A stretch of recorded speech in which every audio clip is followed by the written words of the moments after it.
E a gente já começa com destaque para a economia brasileira, que cresceu pelo quarto trimestre seguido. Segundo os dados do IBGE, divulgados hoje, entre abril e junho, o PIB teve uma alta de 1,2%.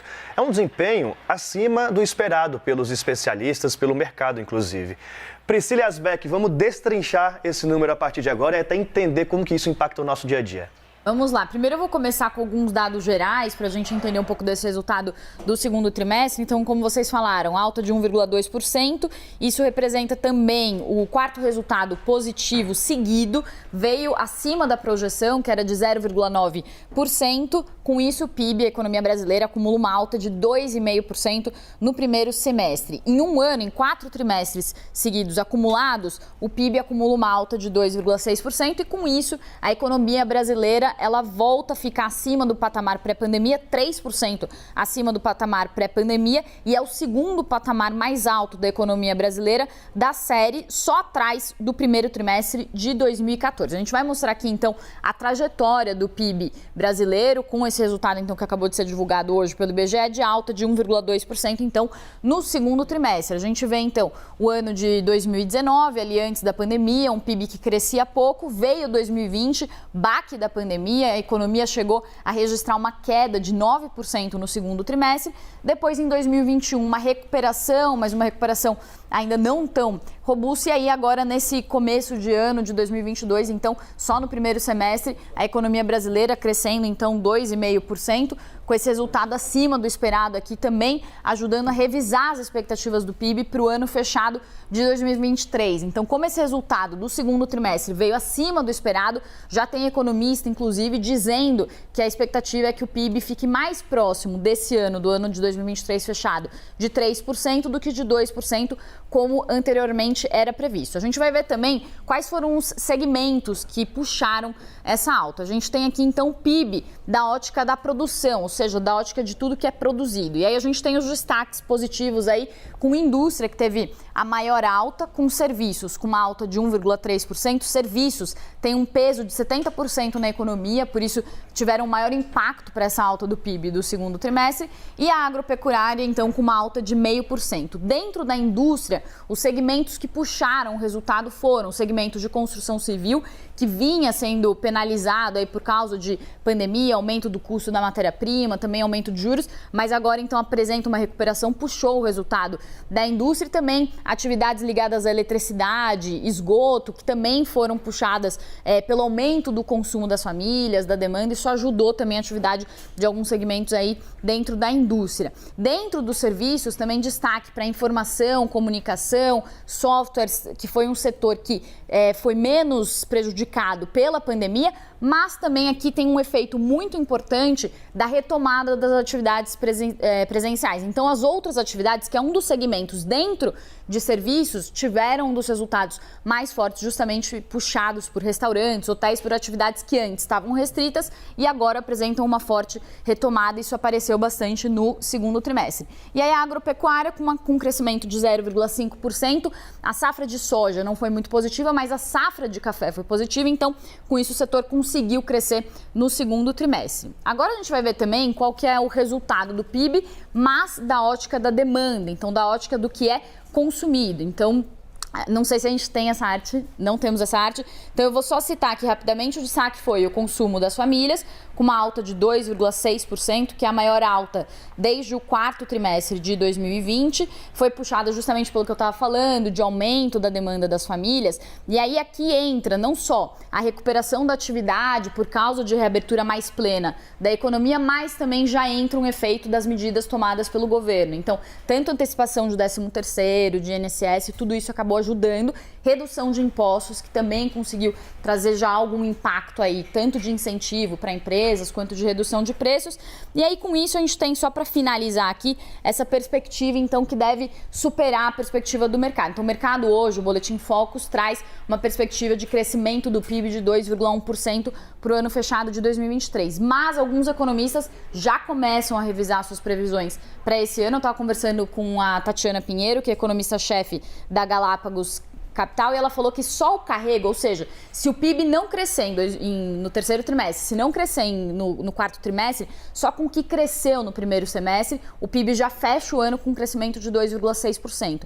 E aí os economistas têm já uma previsão, ela, por exemplo, de um crescimento de 0,4% no terceiro trimestre, então uma previsão aí de um crescimento já mais próximo de 3% do que de 2%, como era previsto anteriormente, mas aí a grande questão é o ano de 2023, porque aí os juros eles já fazem um efeito mais completo sobre a economia a partir de 2023, e a gente também tem já um efeito de maior endividamento das famílias, que foi citado pela Tatiana, isso pode trazer uma desaceleração para o PIB em 2023. Bom, Pri, eu vou passar a bola para o Uribe daqui a pouco para a gente analisar também do ponto de vista político essa notícia que é bastante positiva, né, que é acima do esperado. E aí você tocou num ponto dos juros e era exatamente isso que eu queria falar. Tudo isso aconteceu, subir o PIB, crescer acima da expectativa mesmo com a inflação e juros altos, né? Exatamente. Então, a gente teve um efeito muito forte, né? A gente está falando do segundo semestre, né? Ali no fim de junho, a gente já tem um efeito de preços, né? Com as medidas do governo, com redução de impostos, isso já começa a impulsionar um pouco a atividade, mas também teve um efeito muito forte aí de 13º antecipado, antecipação de INSS. Então, isso já gerou um efeito dentro da economia, um impulso dentro da economia. Isso se juntou também com a reabertura das atividades que já vinha acontecendo. Então, são esses dois fatores que ajudaram muito aí o resultado do segundo semestre. Uma ajuda aí que veio das medidas do governo, mas também a reabertura da economia, né, que acabou impulsionando também. Acho que a gente tem agora a nossa segunda parte, só para a gente terminar aqui o nosso comentário. Então, como eu falei, as famílias, né, o consumo das famílias puxando muito da ótica do consumo, do PIB, puxando esse resultado.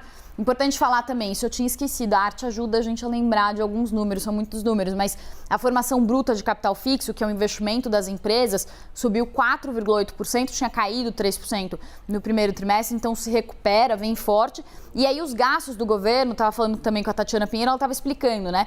Os gastos do governo, eles ficam mais fracos, até porque o governo ele tem que reduzir o custo da máquina pública, já que justamente está aumentando custos com programas, com benefícios sociais, o custeio da máquina diminui, então os investimentos do governo acabam caindo. E aí a gente tem exportação e importação, que também entra dessa ótica do consumo do PIB, que aí a gente tem uma queda na exportação e um aumento na importação, mas aí a Tatiana Pinheiro também estava falando, aqui o efeito já é de uma importação que subiu muito, por isso que o setor externo ele contribui com um resultado negativo para o PIB, mas justamente porque a importação foi muito forte, subiu muito por causa do aumento da demanda interna, e aí com isso a exportação caindo ali 2,5%, a gente tem um efeito maior de importação que, do ponto de vista do cálculo do PIB, entra como um sinal negativo aqui para o nosso PIB.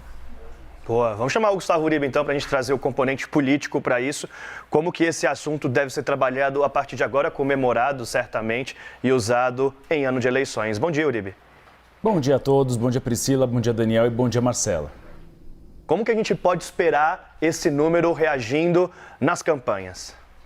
O aquecimento da economia acaba gerando também geração de emprego. Esse é um dado muito positivo e comemorado no Palácio do Planalto. Nós tivemos o menor nível de desemprego desde 2015 e isso já vai ser explorado na propaganda eleitoral.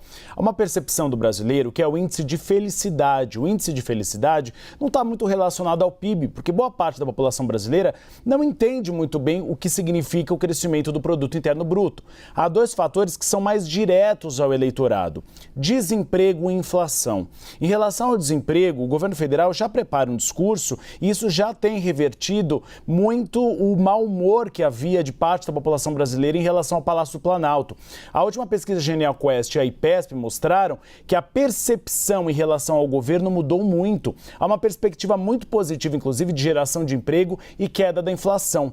A grande questão é chegar no brasileiro. A eleição é daqui a um mês, 30 dias, e boa parte da queda dos preços ainda não chegou ao eleitorado que ganha aí de até 2 salários mínimos ou de 2 a 5 salários mínimos. É por isso que há uma dificuldade de percepção e há uma avaliação do Palácio do Planalto de que você não dará tempo suficiente para chegar ao primeiro turno que os dados econômicos cheguem no bolso dos brasileiros.